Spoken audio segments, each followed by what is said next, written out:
35টা product 40টা product, কিন্তু তাদের প্রতি বছর একটা করে প্রোডাক্ট লঞ্চ হয়। কিন্তু SHPL এই 5 বছরের জার্নিতে 300 প্রোডাক্ট লঞ্চ করেছে। এই 300 প্রোডাক্ট লঞ্চ করার পিছনে একটাই টার্গেট ছিল, SHPL এ যত মেম্বার্স রয়েছে, SHPL এ যত ডিস্ট্রিবিউটার রয়েছে, তারা যাতে মানুষকে প্রোডাক্ট দিয়ে না আসে, তারা যাতে মানুষের প্রয়োজনীয় প্রোডাক্টটা দিয়ে আসতে পারে, এটা SHPL এর উদ্দেশ্য ছিল। তার জন্য SHPL প্রোডাক্টের প্রতি কাজ করতে করতে মানুষের রিকোয়ারমেন্ট আনা শুরু করেছে এবং তারা 1 by 1 প্রোডাক্ট লঞ্চ করেছে। আমাদের সেগমেন্টটা একবার আপনাদের কাছে ট্যালি করে দিই।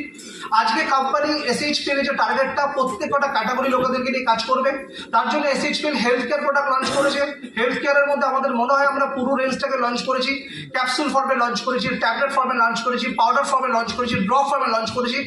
আমরা বিভিন্ন ধরনের প্রোডাক্ট আমরা লঞ্চ করেছি। তার সাথে সাথে আমরা পার্সোনাল কেয়ার প্রোডাক্টের মধ্যে আমরা টুথপেস্ট, হেয়ার অয়েল, শ্যাম্পু সব কোনো প্রোডাক্টই ছাড়িনি এবং তার সাথে আমরা বিভিন্ন রেঞ্জের আমরা প্রোডাক্ট দিয়েছি। এর সাথে আমাদের কাছে একটা প্রোডাক্ট যেটা দিনকে দিন ডেভেলপমেন্ট হয়েছে এবং কোম্পানির বিজনেস